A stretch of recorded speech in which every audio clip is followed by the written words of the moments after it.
Hey there, I'm Dominic St-Pierre, and you're listening to Go Podcast. Today, we are talking about Encore with the founder, André Eriksson. Hello, Gophers! So, I have a special guest again this week. So, we are doing a follow-up on last week's episode with Bill Kennedy. So, turns out that Encore is such a great product that I have André Eriksson with me today. So thank you very much for accepting this invitation, André. Thanks very much for having me. So Bill did a very good job, I think, to introduce Encore, and it piqued my interest a lot. And I'm very glad that you are here today. But let's start with the famous the startup question, if I can say that. So can you give us a little bit of background about yourself, with a little bit bias towards Go and whatnot? So just so we know a little bit about you. Yeah, sure. So I'm André, a longtime software engineer. I'm the founder and CEO of Encore, but I've always been a software engineer. So before I founded Encore, I was a staff engineer at Spotify, and Spotify at that time was mainly using Python and Java for backend development, but I really found that Go would be a perfect fit for Spotify. So I was actually spending a lot of my time building up the internal tooling at Spotify to support building backend services in Go, and that was everything from building sort of internal transport protocols. Spotify had something very similar to gRPC, but before gRPC, to sort of internal tooling and platform support, build systems, that sort of thing. So I spent a lot of time in the early days of Go just, building up, because Spotify has such a rich internal ecosystem of libraries that there needed to be a lot in place to be able to adopt Go as a language. So I was the main person responsible for all of the platform tooling around Go at Spotify. It turned out that, even to this day, Go is not a very big language within Spotify. It's mainly used for Kubernetes tooling and backend services related to Kubernetes. But that's sort of how I got into Go. And I really fell in love with the language so much that eventually I just felt like I need to start a company that is really centered around backend development with Go. So that was sort of how Encore came to be. Yeah, that sounds very interesting, to be frank. I had a couple of guests that worked at Cloudflare, and each time I'm hearing those those bigger organization adopting Go, it's adopting. Cloudflare is already built on Go and things like that. But just what you said, it sounds very interesting. So what about Encore? So the idea came there. So I guess that you had some difficulties, or you had some problems that you wanted to be solved at that time. And was that when you had the idea, what? Let's build something to solve those problems? Yeah. Spotify is a huge platform team, and they spend a lot of time building internal tools to make backend development more productive. But I was finding, even with that massive investment, it was still very, very laborious building, backends and scalable systems, to the point where a lot of engineering time wasn't really spent on like the business logic of what you were trying to build, the product. It was actually spent on just dealing with cloud infrastructure and dealing with, these very mundane tasks like maintaining documentation, defining APIs, all the sort of boilerplate around that. And sort of every part of the organization was reinventing these things.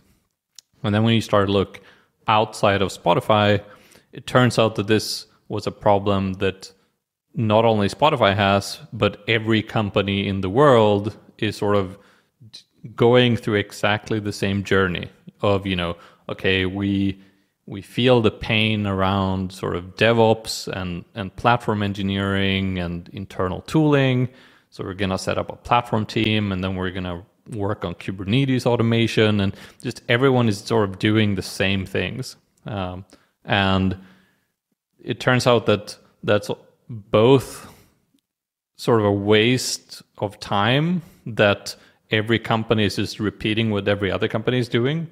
But it's also that you don't really get that far because there's so much work to do, that you end up just really scratching the surface on what a really amazing developer productivity and developer experience could be. So I started Encore to really build something that's much more integrated and much more productive than what you typically see when you're just, we have a platform team and they're working on sort of internal tooling and Kubernetes automation, which is most of the time what you end up doing. So Encore is a much more productive and integrated experience, and that's sort of the main selling point, I would say. That really talks to me, because I am someone that built products. So I've been in the startup world for since 2008 and building my own products. But let me do the devil's advocate a little bit here. So if I'm understanding what Encore is trying to do exactly, so to whom exactly are you? What is your target audience exactly for that? Because if I understand what you are saying, bigger organizations already have staff to do all of this, automation and all of these things. So, are you expecting them at some point to adopt Encore, or you are targeting maybe smaller companies, like maybe startups that might be, I don't know, 10 or 15 people in there, and they don't really have staff to do DevOps maybe? No, both. I think DevOps is really just a small part of it. If you look at, there are a lot of larger companies that are looking at Encore because it's much more productive than anything they've built in-house. And that is because typically when you're a big company, you have a lot of sort of, Spotify's internal tooling is much worse than what you can get through adopting Encore. And the same is true in most large tech companies. And it's not because Encore is just, out of this world, it's the best thing ever. It's solving a different problem, right? When you have a large company and you have a platform team, you really need to solve problems that are sort of, you need to tackle the sort of common denominator that all teams are facing. And so you end up focusing on very generic problems, like every team is using Kubernetes, so we're going to build Kubernetes tooling. It's very difficult for them to prioritize, here is a very integrated solution that not every team will be able to adopt.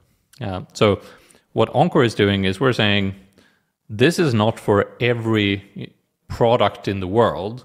We only supported Go for a very long time. Mm-hmm. We are adding TypeScript support, and we are just shipping that. And we're going to add more languages in the future.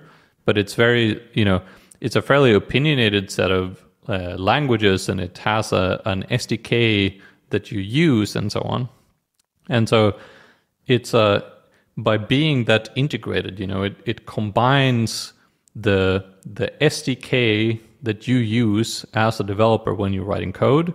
It's combining that with the DevOps angle of sort of automating cloud infrastructure.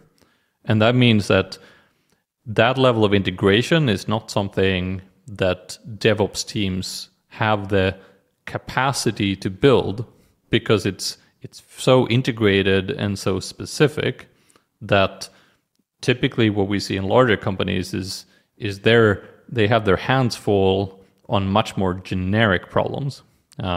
And so we see a lot of interest from both larger and smaller companies because the integrated solution, it's not for everyone, but if it is for you, it's an order of magnitude better than what you can find by sort of building it yourself. Yeah, I can see that totally.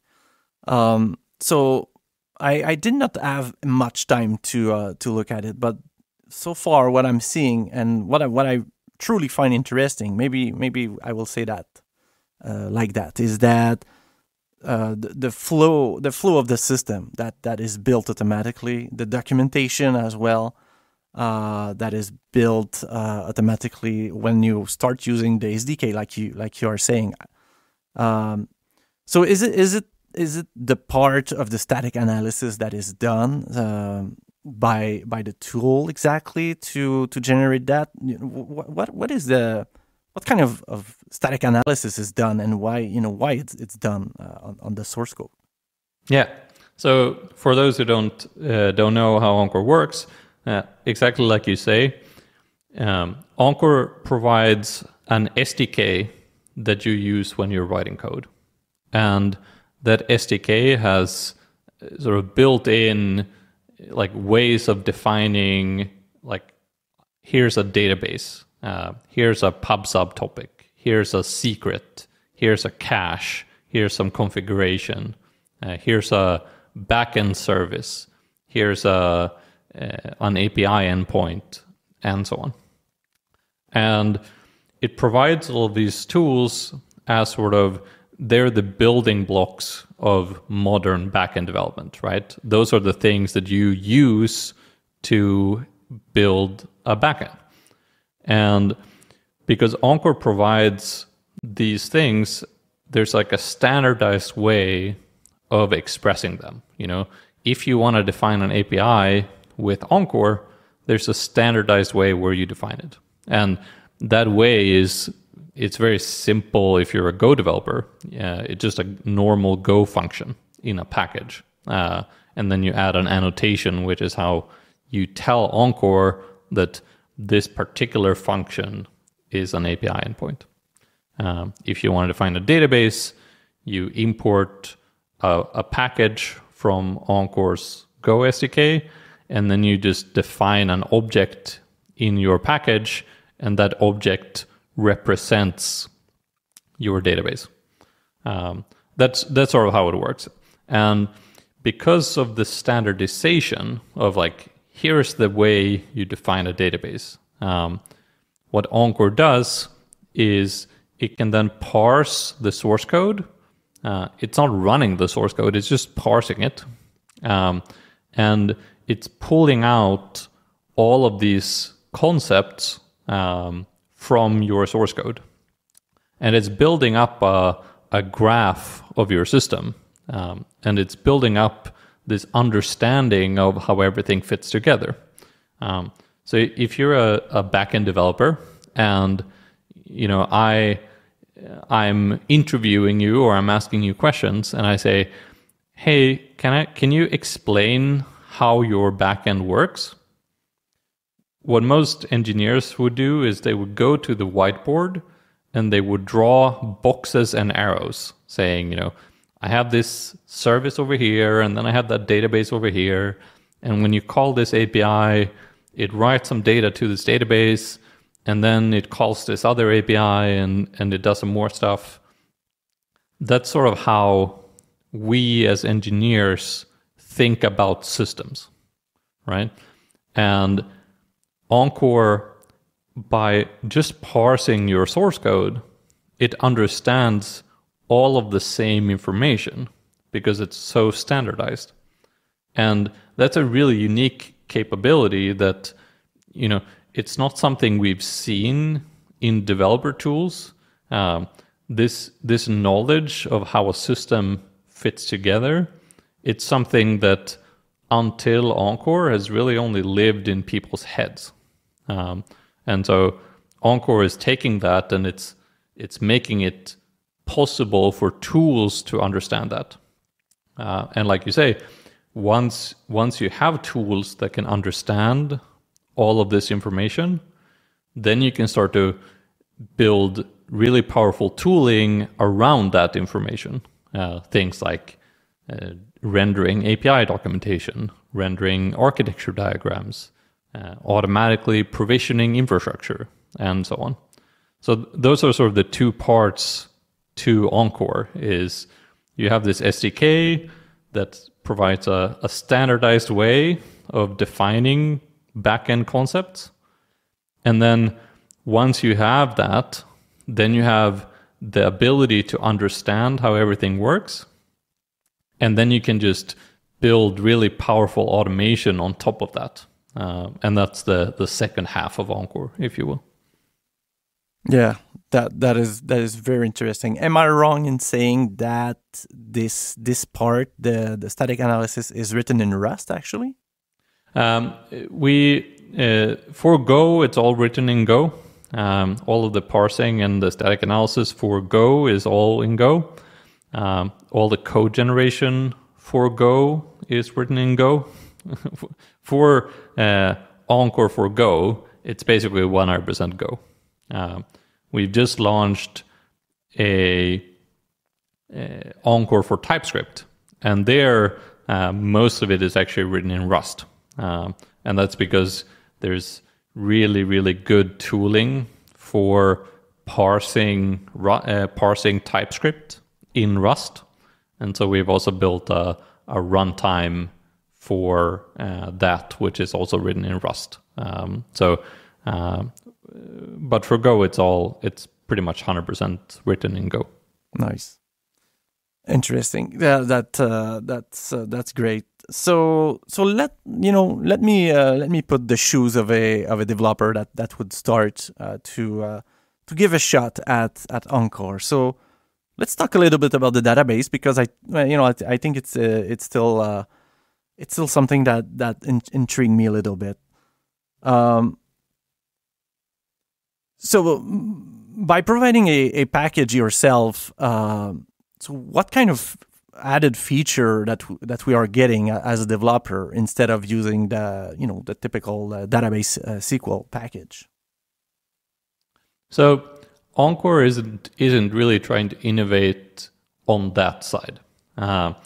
What Encore does is it provides an SDK that has a standardized way of defining a database, right? So if you don't use Encore, the typical way that you define a database it's pretty laborious, but essentially you have a different setup for every type of environment, right? So when you're running locally, you would use Docker Compose, and you would say, I'm going to write this Docker Compose file, and I'm going to create this Docker container, and it's going to have the database, and then I'm going to create a local password, and then I'm going to have my database migrations, and I'm going to have to write tooling to migrate the database when I'm running locally.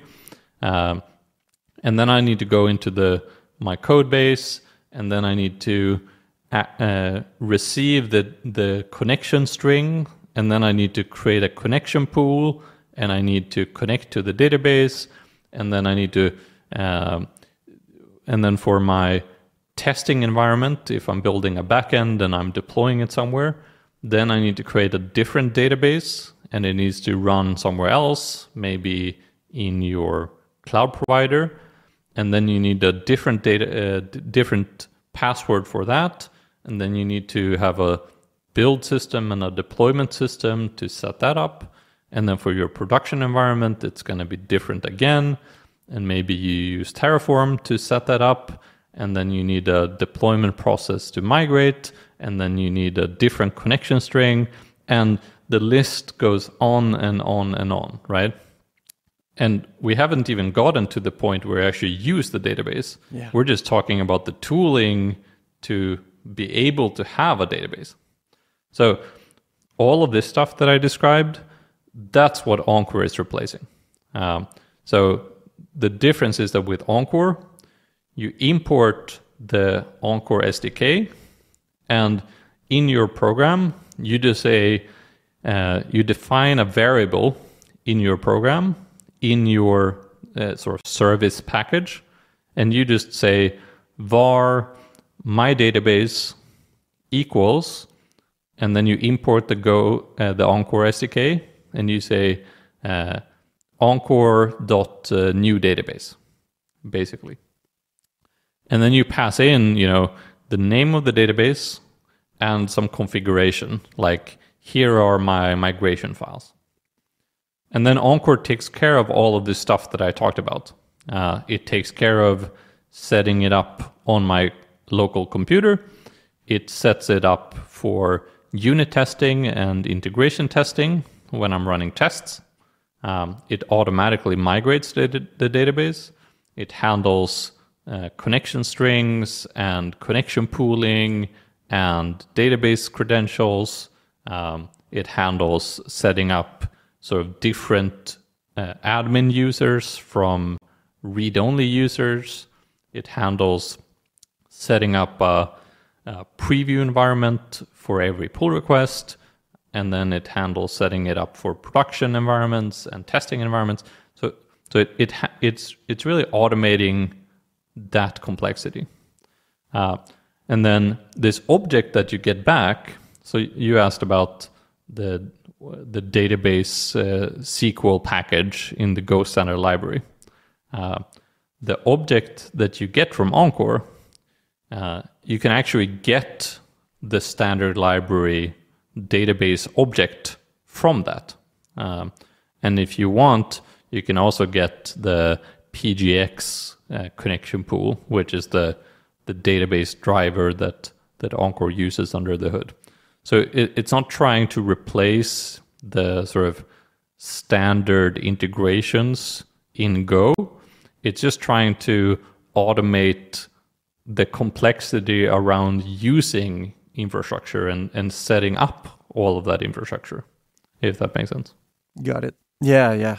That's pretty interesting. What was the design like that since the beginning? When you had this idea, did you already knew that you would have some kind of package that would wrap those, let's call that cloud services, like the cache, like the database and things like that? Was that the initial idea? Yeah, I mean that was, I think the original idea behind Encore, it came when I was at Spotify and we had just been spending a bunch of time building a new backend service. And, at this point, I've been building backends for over 10 years. At this point, I'd been at Spotify for 5-6 years. I was one of the most senior engineers at the company. I'd been working with Google Cloud, every day for several years. And we essentially had a production incident that lasted for several hours because we could not figure out how to get the permissions working correctly with a pub subtopic. Everything was working fine when it was running locally because it wasn't using actual cloud infrastructure. A lot of it was mocked. It was working fine in the testing environment.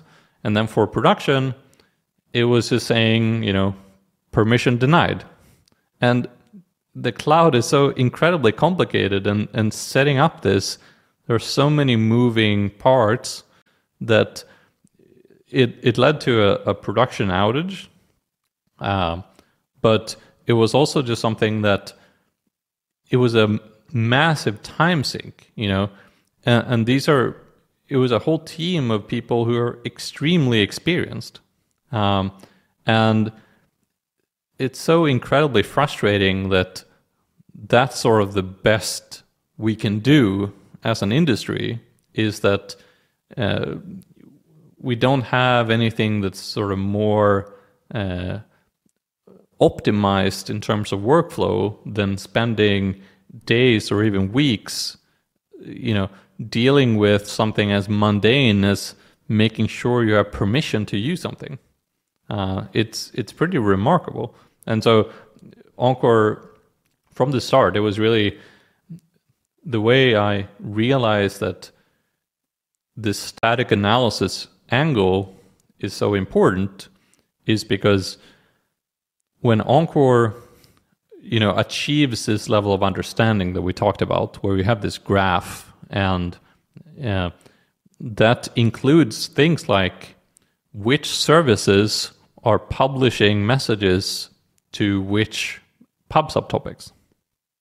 And once you have that understanding, you can actually automatically manage permissions as well.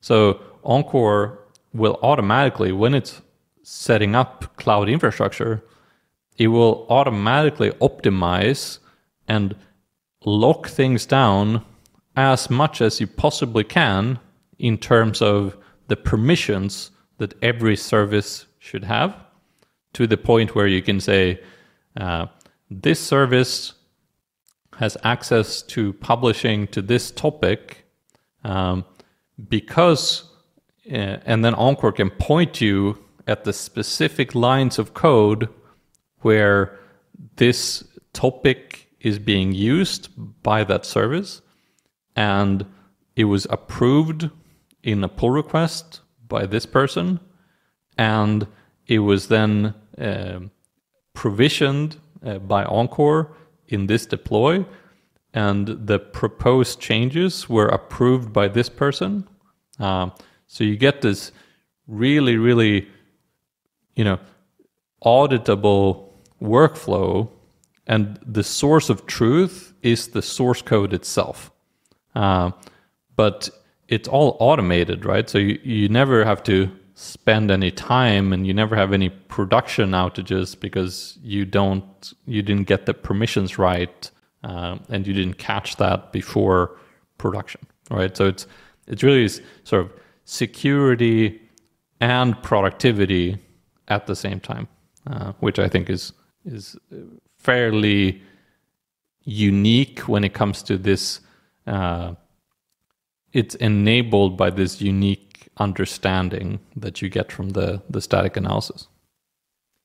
Yeah, there's a lot to unpack in what you just said. First of all, I really, really love those stories that we all have at some point when there's something that like that happens, about the permission that you had the problem. So yes, let me do this devil advocate a little bit again. So I assume that all of those information are available on the Encore dashboard. I would guess once you have, yeah. Do you see some how can I say that? So is there any problem at the moment for teams to say, you know what, we will adopt Encore, or is there any reticence that says something like, this is a lot of trust that a company would put into Encore? I think, it's certainly different, right? You can't really argue against that. What a lot of people, what's all of the stuff I've talked about, like all of the parsing and the static analysis, all of these things are open source. So of course you have to have some degree of trust that the product works as you expect, as you want. There's all of that is entirely open source, and what's powerful about that is all of the static analysis, you can actually run it. When you're running it on your computer, it's actually using exactly the same static analysis, which means that if you're not going to run into the issue of like, oh, it actually made a mistake, because it wouldn't run locally if that were the case. The tests wouldn't work if the static analysis wasn't correct. But because it's all open source, there isn't so much trust that you have to put into Encore, the company, and the proof in the sort of the maturity of the product. It's quite evident once you actually use it. I've been working on this for getting close to 10 years by now, and it's really quite a mature product. And yeah, so I'll stop there. We can sort of go in whatever direction, but that's sort of the key is you don't have to trust us as a company because all of this stuff is open source and you can build your own tooling around it. We have banks being built with Encore, and they are using the static analysis themselves to sort of power internal tooling on top of that. So there's a lot you can do to sort of leverage this tooling yourself as well. Sure. It's pretty exciting. I mean, don't get me wrong here. I'm just trying to say what I feel not having used it so far, and this is also some feedback I got for my own open source project. At some point, when you propose some backend solution, there's always some. I don't know. Well, first of all, it's pretty hard to have a team migrate to something new. So maybe with the maturity that Encore is having, it's not an issue at all. So I'm just someone that does not really know the product. So might be a bad question. No, I think it's a very real problem, to be sure. I mean, let's be honest. Not everyone likes change, for one. But for two, what we've seen to be very successful is you don't have, Encore is not an all or nothing proposition. You can both sort of take it and you can not use the infrastructure automation side. You can just use the open source version. There's built-in support for building your own Docker images, and then you can just take those Docker images and you can deploy them to your own existing environment. And that's like an easier way to, if you don't want to change the sort of cloud infrastructure aspect, for example. But another way of doing it is Encore can integrate with your existing infrastructure. So particularly if you're using Kubernetes, you can just point Encore at your existing Kubernetes cluster, and then Encore is not going to go off and create anything outside of that. It's just going to manage your backend services in its own namespace inside Kubernetes. And then if you then go and define additional infrastructure, Encore can create that. But in that way, you can experiment with Encore only for, say, one service, and either by building a new service or converting an existing service. But that means that you don't have to sort of make the decision for the whole company. You can just try it in a team and see, is this right for us? You don't have to make it into such a big decision, really. Oh yeah, I like that a lot. I mean, this might smooth the adoption for sure. You know what? Let's return a little bit, regarding the endpoint and the services itself. So I really like what Bill was saying about, at the end of the day, your endpoints become, Go functions that you accept types basically, and you return types, and instead of working with the protocol itself with HTTP response and request. So that is fantastic. My question though, because I was looking around a little bit. So what about WebSocket, for example? Yeah.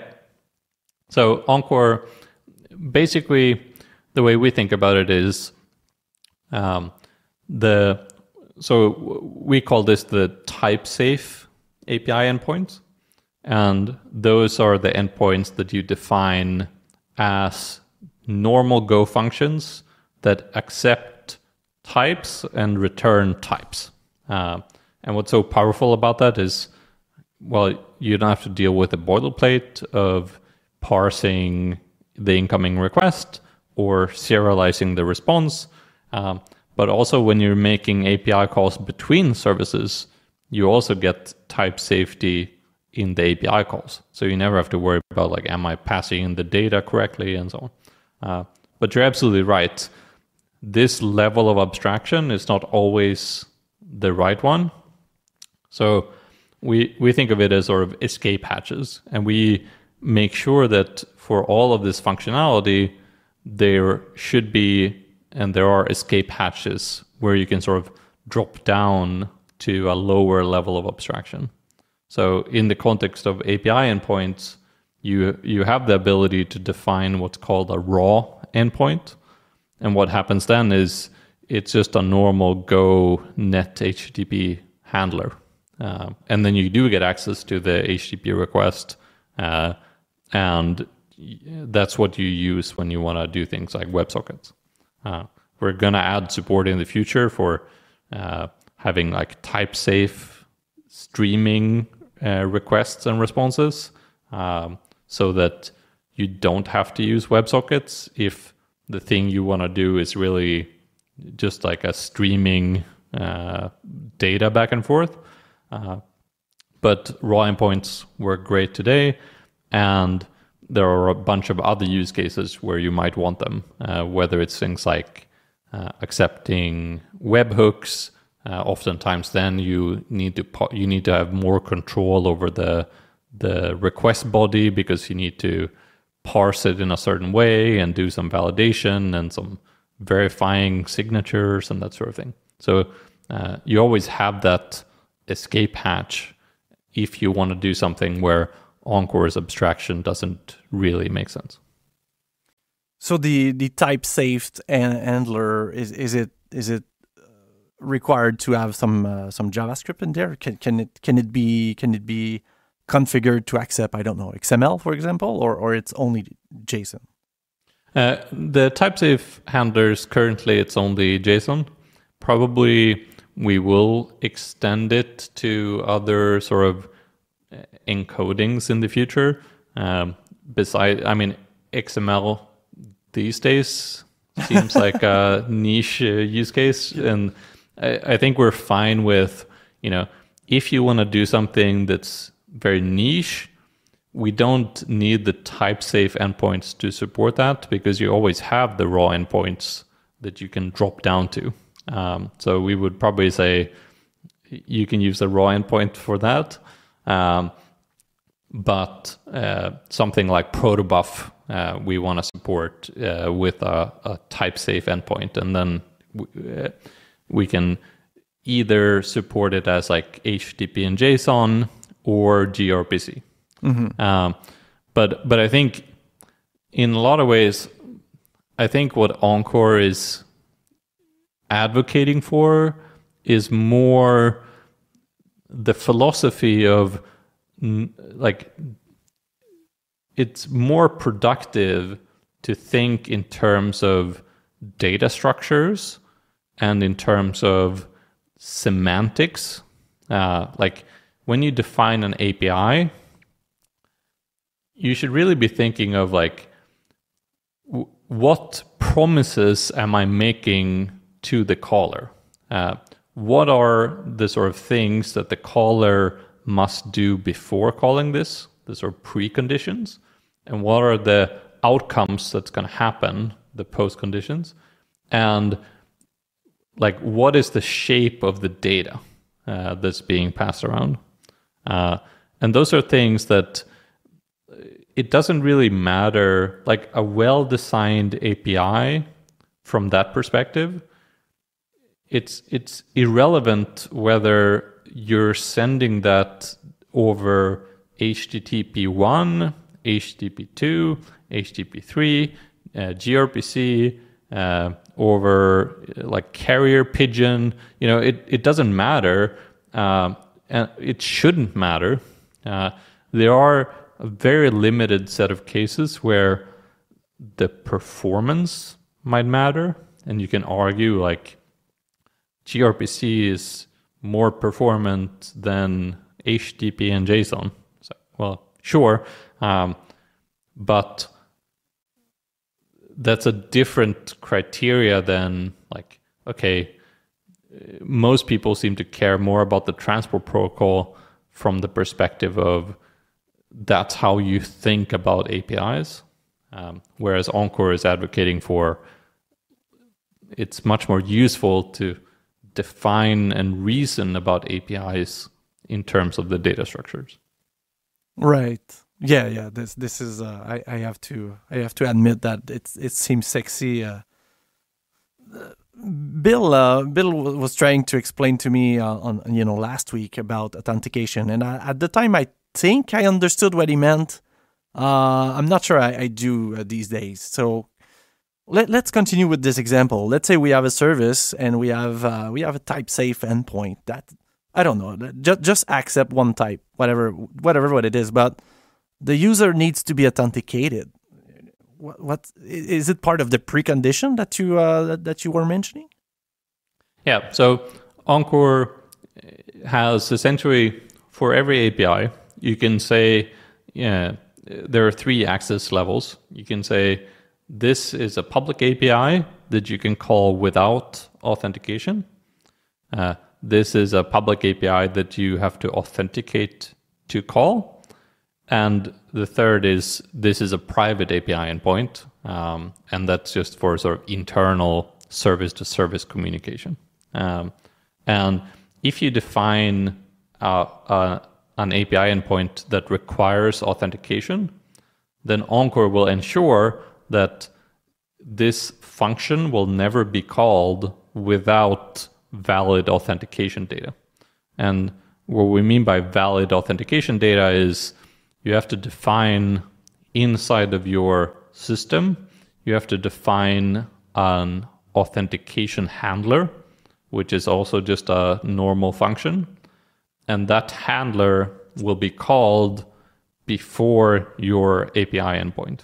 And if that handler returns a successful response, meaning it returns like a user ID and some authentication data and a nil error, then the request is considered authenticated and the endpoint will be called.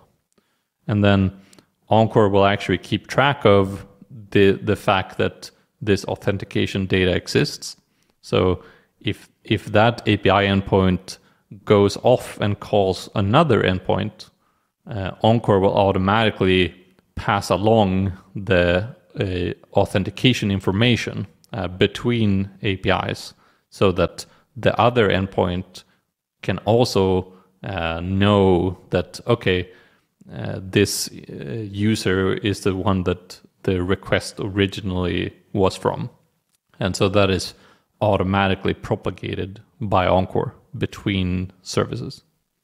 Okay, so that I think that's the pieces I was missing. So let me try to make sure I understand this time. So by adding a kind of a public or authenticated or private to your annotation on your function, this tells the system that it will call some special handler called authentication or whatever the name, but it will automatically call that. And when you say that if there is a second call, it will pass the authentication value. So how would it do that? If it's a type safe function, I'm just receiving the type that I'm supposed to receive. So where will be that user information, that authentication value? Yeah, so this is part of Encore's runtime.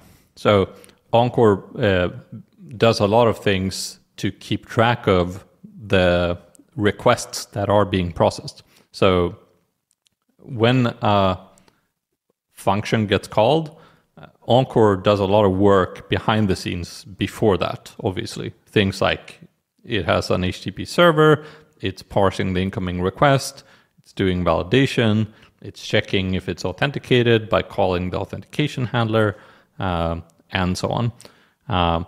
But then it does things like distributed tracing and request logging and all this stuff. And all of this functionality lives in what we call the Encore runtime. And it's really just like a Go package that we've written. It's all open source, so you can go take a look at it. But that package, it keeps track of which Go routines are processing what request, and it's quite similar to the context package, but it's actually associated with the Go routine itself, not with the context object, and that's how Encore knows, this Go routine is processing this request. So Encore then provides, there are built-in APIs that you can query to access things like, give me more information about the current request beyond the type safe data structure. So you can access things like which endpoint is being called, what's the trace ID, what are the information about the payload, about the authenticated user. All of this information is available there. So that's how Encore keeps track of it. And then when you're making an API call, that's what's being used to sort of propagate that information to other APIs. Got it. That makes sense. One thing I was wondering is that I was surprised to see that there is no, file storage in the offering. So there's caching, there's PubSub, but there's no, blob storage. Yeah. Is that something that is requested a little bit or not at all? It's definitely requested. It's the number two top item on our roadmap. So it's coming quite soon. It's important to know that Encore, it's not preventing you from doing anything yourself, right? Like at the end of the day, it's just normal Go code. So a lot of Encore users, they're already using blob storage, and Encore isn't stopping you from using that in any way. It just, you have to do it yourself. Like Encore isn't automating that part just yet. But there's absolutely nothing stopping you from like importing the SDK of your choice, whether it's Google Cloud Storage or AWS S3 or Azure Blob Storage or whatever. It's not more or less difficult than if you weren't using Encore. It's exactly the same. If anything, Encore will handle everything else, which means that you have to sort of do the last mile of setting up a cloud storage bucket and defining the permissions. Encore provides some Terraform providers to make that easier. But at the end of the day, there's nothing stopping you from using that or any other cloud infrastructure if you want.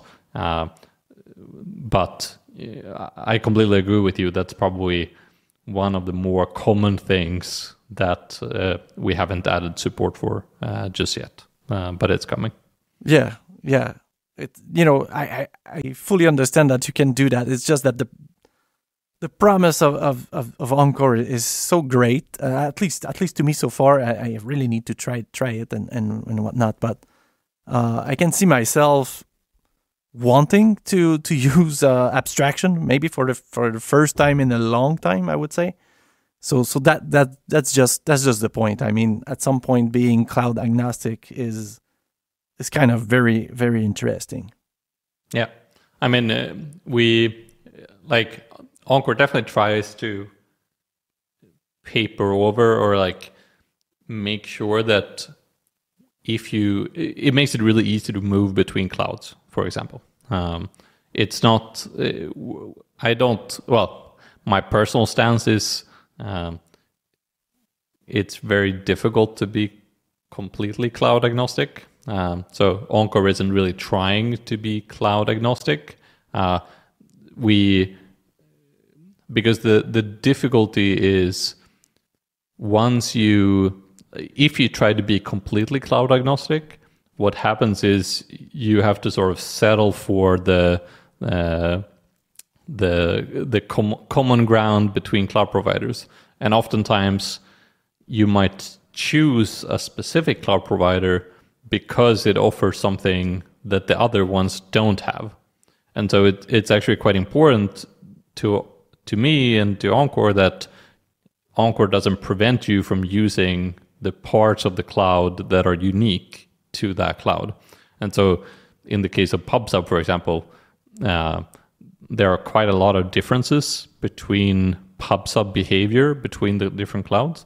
And so Encore allows you to configure all of those things, but it makes it obvious to you that, like, hey, if you configure this setting, that will not be portable, but everything else will be. So you can sort of decide for yourself, like, do I want this less portable option, or should we go with something that's maybe we have to take on more of the complexity on the application side, but the upside is that our application becomes more sort of cloud agnostic. And so we try to give you that flexibility and the ability to decide where on that spectrum you want to fall, rather than taking that flexibility away from you, if that makes sense. Yeah, totally. I'm a little bit curious about,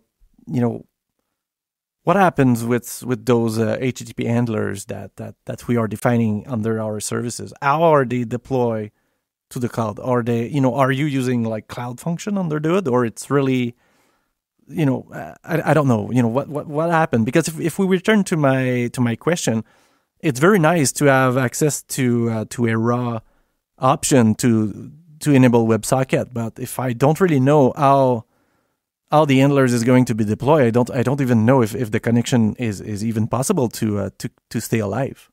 Yeah, I mean, Encore isn't really trying to hide the infrastructure from you. It's just trying to automate it for you. So exactly how it is deployed is, in fact, it's entirely up to you. So when you use Encore's cloud platform, you integrate with your own cloud account. And then when you create, say, a production environment, and let's say you pick Google Cloud, then you actually have a bunch of options, like, how do I want this to be set up? Do I want to use Kubernetes? Well, do I want to use autopilot, or do I want to use the sort of standard? Do I want all services to be combined into a single container for sort of small scale, or do I want all services to be deployed individually in different Kubernetes deployments? Do I want to use Cloud Run? And then if you use Cloud Run, do you want it to be scaling down to 0, or do you want it to be always running? Do you want CPU to be allocated even when there aren't any requests going on? All of these options, Encore makes available to you so that you can decide, like, what's appropriate for your use case. But then once you've made those options, Encore will fully automate everything else. So we try to sort of give you the knobs that you care about so that you can customize accordingly, and then just completely automate the rest. So if you just, for example, you can decide to say, actually, I want to use Cloud Run and I want to scale down to 0, then Encore understands what that means and will automatically configure PubSub to be push based, because when you have something that scales down to 0, you won't have any instance that can actually pull for new messages. So Encore will automatically make it a push-based subscription. But then if you change your mind and say, actually, I'm going to have this always running, then Encore can reconfigure it to be a pull-based subscription, because that's more efficient. And then if you use Kubernetes, it will be pull-based by default. So it's sort of giving you the options and the knobs that you care about, but then it's making smart decisions everywhere else based on those decisions to sort of optimize and do the right thing, if that makes sense. And you configure those options in the UI, or is it also available on the CLI when you are deploying? Currently, it's in the UI when you create an environment, and then there's like an infrastructure page where you can modify it. But yeah, UI based at the moment. Sure. That sounds very interesting. I mean, is there anything that you would like people to know about that I might not touch on? Some last thought on Encore or anything else? I mean, I think we've covered a lot of it. I think one thing that I really thought Bill touched on really well was just this notion of, I think when you look at the Go community, there's this, and I fully support this, but there's this really strong ethos of doing everything from the ground up. And I think, to me, it's really powerful to know, and it's really, I mean, I love Go for the fact that all of this is available to you at your fingertips. But I think, to me, it's really important to know, sometimes you're building something that's incredibly low level, and whether that's the next Docker or the next Kubernetes. Sometimes if you're building something that's more high level, I think it makes sense to actually operate correspondingly at a higher level of abstraction. And so sometimes when I talk to Gophers, they find that Encore is actually too high a level of abstraction. And I think that sort of interplay is really interesting. And I think sometimes I feel like there's this maybe misguided perception that Go is all about just only using the standard library. And a lot of time I talk to people and they almost feel afraid to suggest using anything beyond that. And I think that is a bit maybe misguided. I think you have to sort of use the right tool for the job. And this is not really a point about Encore per se, but more to say that I think the Go as a language and Go as a community, it's so much larger these days that we need to also be accepting of the fact that different circumstances call for different solutions, if that makes sense. Yeah, I tend to agree. I think though that the important part to me is for developers is to make sure that they understand what they are doing. And I think this might be where the suggestion or of using the standard library is coming from, potentially, to make sure that just make sure that you understand what's a middleware, what is the lifetime of the request response and things like that. That's the thing. But when you want to be productive and you are familiar with those things, I mean, that makes sense for sure. Because if you think about that, it's a little bit what Encore is trying to do as well. If you want to go manual, then you can use so many tools that you will be writing a lot of configuration code yourself and things like that. You can even go bare metal as well. Yeah. So yeah, at some point it's it's a matter of choice, and depending what you're doing, as long as people continue to understand what HTTP is, I think there's no problem. No, exactly. And I think, I feel like every gopher goes through a journey. You're learning the language, and then you start to use channels everywhere, and then you realize, oh, maybe I should pare back a bit, and maybe this was a bit crazy, overusing concurrency and that sort of thing. So I definitely agree that it is a learning process, and there's a lot of value in learning everything from the ground up. And I'm not trying to advocate against that, but different situations call for different solutions, I guess.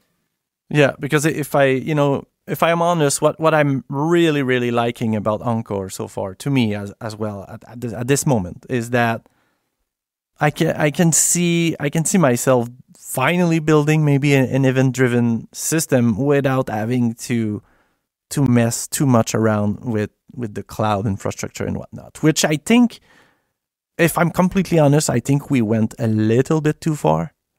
With I will say it again, but it will be a quoted this time. But sometimes we tend to do a little bit over engineering, I think. And having to support all of this is kind of crazy when you think about that. So this tool seems very nice.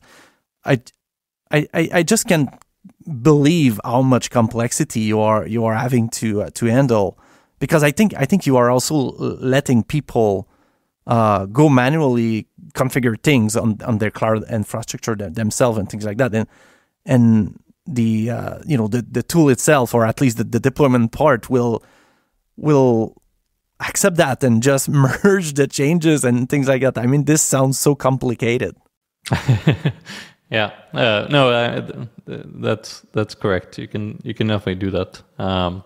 But I think you're right.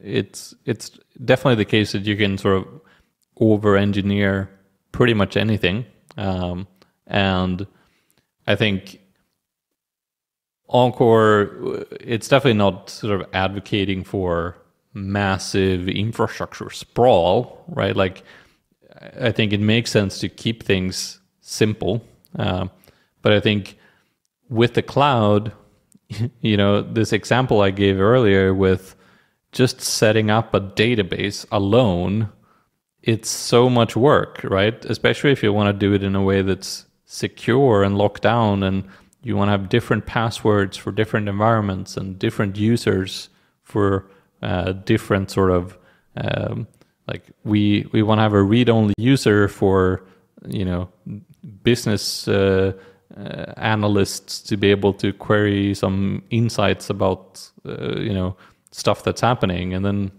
we don't want the production service to have admin access to the database, because that's really dangerous. And the fact that just doing that alone is just an incredible amount of work to get right, and if you screw it up, you're going to have a production outage on your hands. I think that's the part that really gets me is just software engineering by itself. Even if you don't over-engineer it, it's so incredibly complicated, and there's so much complexity that what I really like as a software engineer, what I really like, what I really feel strongly that Encore can add is the ability to bring that complexity back to like the realm of sanity, right? Like, why, if you just want to have a simple REST API that stores some data in a database, why does that take more than 5 minutes? Like, it doesn't seem like it needs to take more than 5 minutes, but that's sort of the reality. And I think that's really the problem, right, is like simple products should be simple to manage.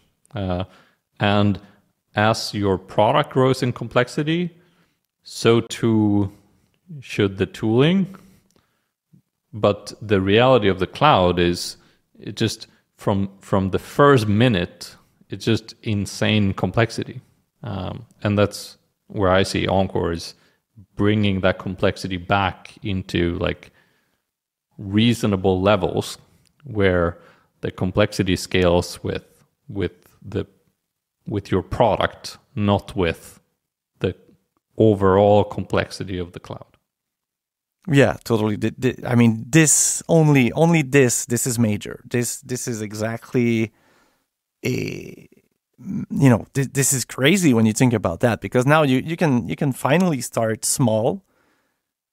And when you say complexity in your product, I would even add, when you start scaling in terms of users as well, because it's not everyone that takes funding and start having some free user and things like that scale automatically to 10,000 users.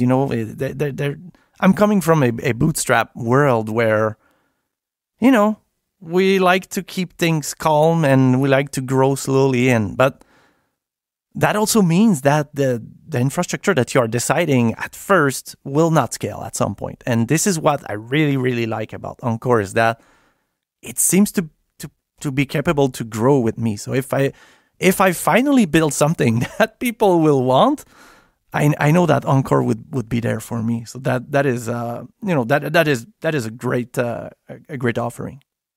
Yeah, I mean, I talk to a lot of startups, obviously, and a lot of them, they sort of feel that because they have ambitions to grow, that they need to start with Kubernetes. Yeah.